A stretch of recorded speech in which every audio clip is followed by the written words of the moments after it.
Niin, siis eli minun kuivapaastokokemukseni 42 tuntia on nyt jo pari tuntia varmaan kohta takanapäin ja, ja se olikin mielenkiintoinen kokemus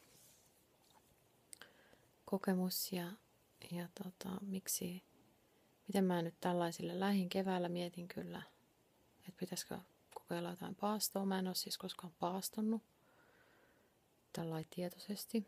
Jotenkin ajattelin, että se on varmaan ihan kauheata tai jotain, mutta hyvinhän se sitten meni. Ja se oli yllättävän helppoa ja kaikkea, mutta miksi mä nyt sille sitten lähdin, niin satuin lukemaan sellaisen jutun, missä Etelä-Kalifornian yliopistossa tutkijat oli tutkineet asiaa ja todenneet, että 3 päivää kuivapaastoa, niin se uusii immuunijärjestelmän ihmisen kehossa. Ja siinä paaston aikana tapahtuu siis ihmeellisiä asioita. Tämä on niin ihmeellinen tämä ihmiskeho, että näin hienoa instrumenttia ei varmaan tässä maailmassa ole toista. Ja mitä siinä siis tapahtuu, kun kehoa näin näännytetään, niin solut, niin kuin iho, muuttuu tällaista myrkkyjä eliminoivasta elimestä niin vettä imeväksi, eli iho absorboi sitten vettä niin kuin ympäristöstään, että solut saisi sitä tietysti. Ja sitten millä vedellä ihminen sitten elää tai keho selviää, niin se on tämmöistä niin kuin metabolista vettä, eli mitä tapahtuu sitten, kun poltetaan rasvaa, niin siellä syntyy ihan siis superpuhdasta vettä.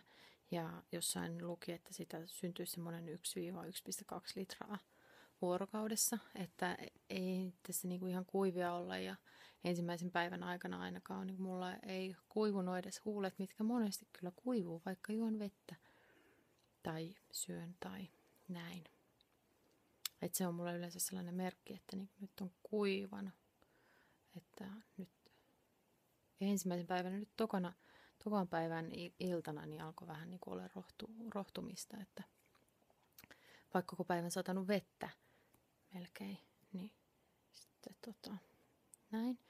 Mut joo, ja mitä muuta sitten siellä tapahtuu, niin että normaalisti tällaisessa niin kuin vesipaastossa tai mehupaastossa tai mikä paasto nyt sitten ikinä onkaan, niin myrkyt poistuu kehosta samoja reittejä, mitä ne muutenkin poistuu, eli ihon ja virtsan ja ulosteen kautta. Mutta tässä tietenkään se ei ole niin, vaan jokainen solu muuttuu sellaiseksi, että ne polttaa itse omat jätteensä.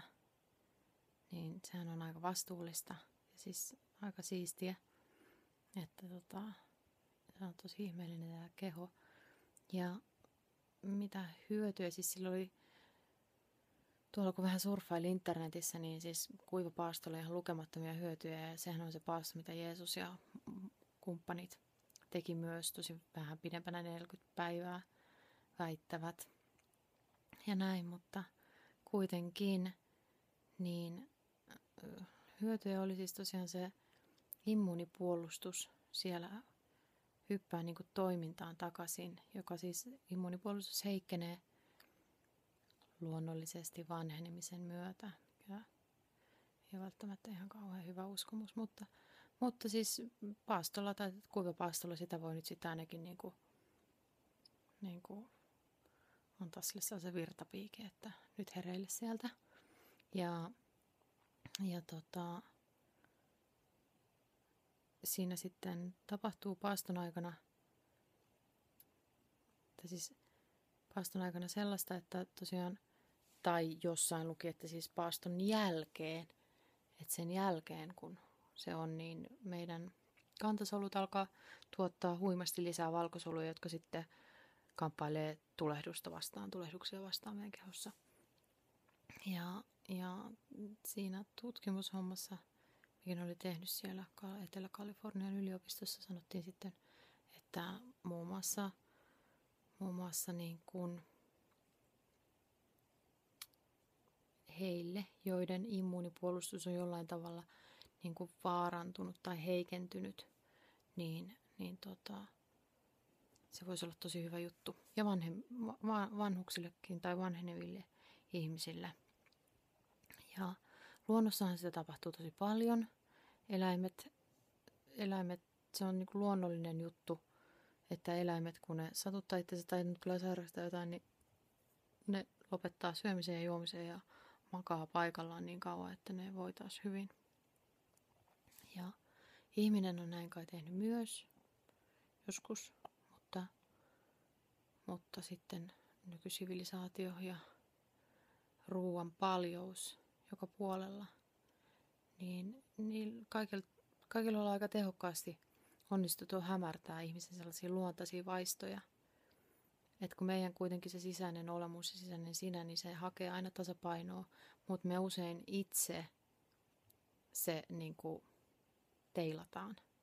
Me ei anneta itsemme parantua, koska me sabotoidaan itseämme sitten jollain. Ja ruoasta ja juomisesta, niin siitä aiheutuu kuitenkin keholle jonkun verran stressiä.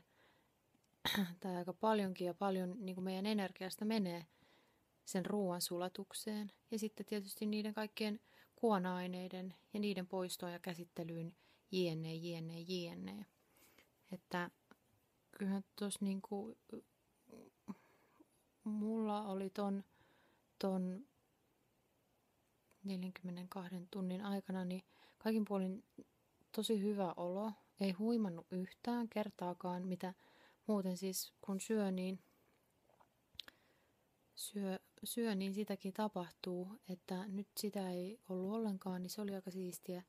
Ja nukuin tosi hyvin, mitä sitäkin vähän jännitin, että mitenhän mä saan unta, että kun on ollut sellaisia kokemuksia, että jos maha niin kuin kurnii tai jotain, niin sitten on semmoinen jotenkin ihmeellinen olo ja ei niin kuin nukkumisesta tule mitään. Että se on pakko mennä syömään ennen kuin saa niin kuin rauhoituttua sitten.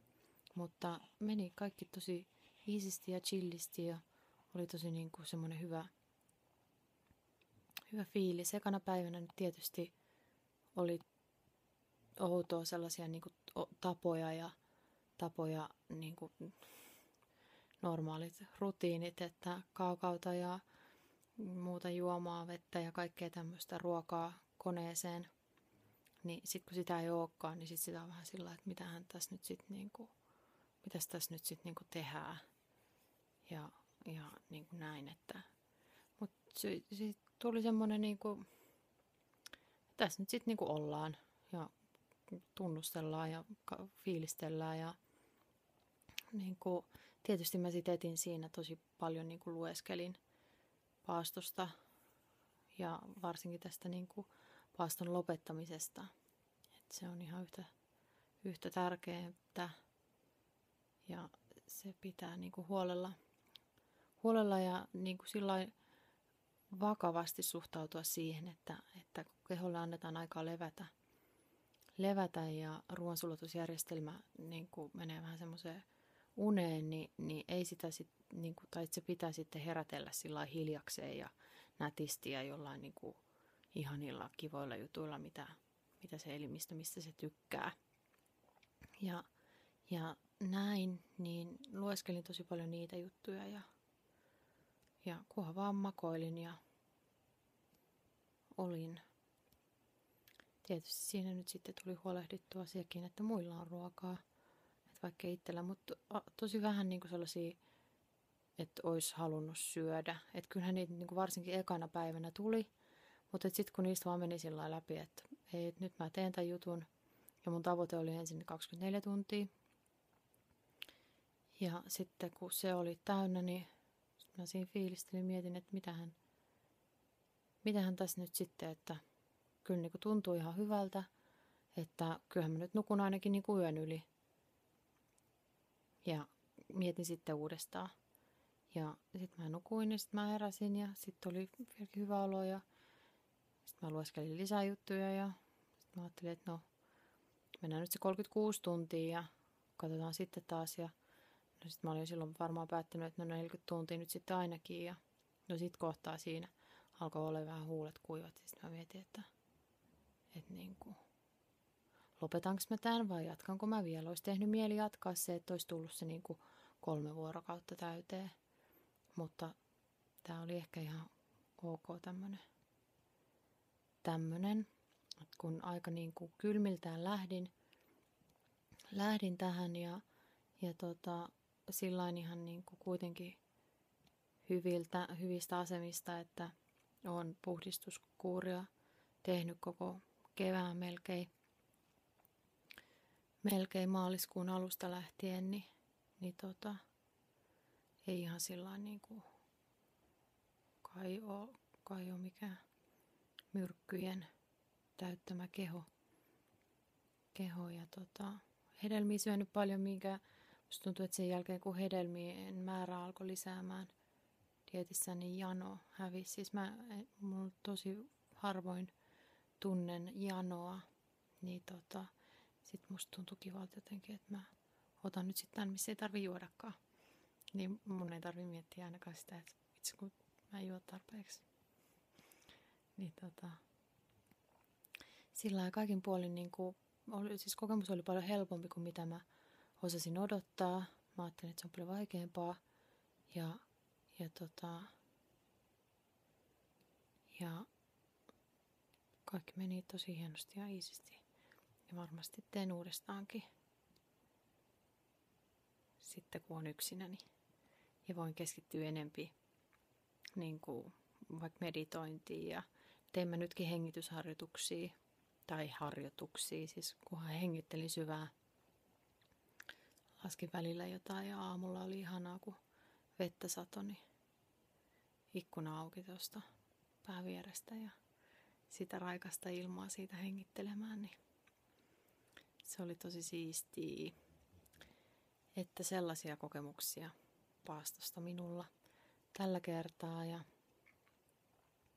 katsotaan sitten seuraavan kerran jälkeen, että mitä hän tulee.